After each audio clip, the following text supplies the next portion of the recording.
দেখো এখানে কি বলছে, ডান দিক থেকে 7 জনকে গোল করো।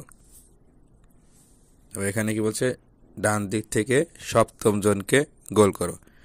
দেখো 7 জন এবং সপ্তম জন দুটা কিন্তু এক নয়।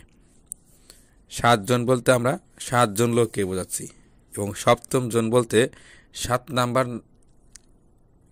যে আছে ওই লোকটি শুধু বোঝানো হয়েছে।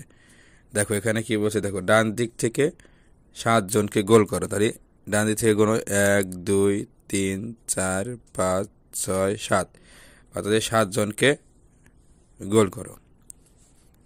এখানে বলছে ডান দিক থেকে সপ্তম জনকে গোল করো। তাহলে 7 নম্বরে কে আছে দেখো, 1 2 3 4 5 6 7, আমরা শুধু এই 7 নাম্বার যে আছে ওনাকে গোল দাগবো।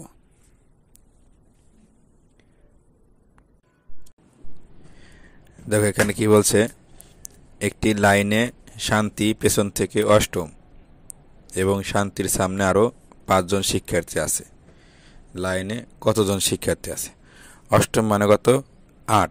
দেখো প্রথম, দ্বিতীয়, তৃতীয়, চতুর্থ, পঞ্চম, ষষ্ঠম, সপ্তম, অষ্টম। তাহলে অষ্টম মানে 8। তাহলে পেছন আছে কতজন? 8 জন। এবং সামনে আছে কয়জন? 5 জন। তাহলে 8 আর 5-এ যোগ করতে হবে, 8 আর 5-এ 13 জন। তাহলে লাইনে মোট 13 জন শিক্ষার্থী আছে।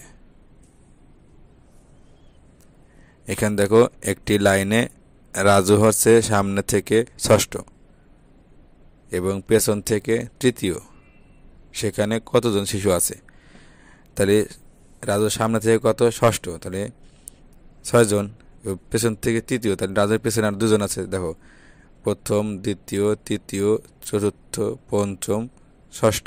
সামনে থেকে ষষ্ঠ, পেছন থেকে তৃতীয়, তাহলে প্রথম, দ্বিতীয়, তৃতীয়, তার মানে কি পিছনে আরো 2 জন আছে। তাহলে 6 আর 2 8, লাইনে মোট 8 জন শিশু আছে।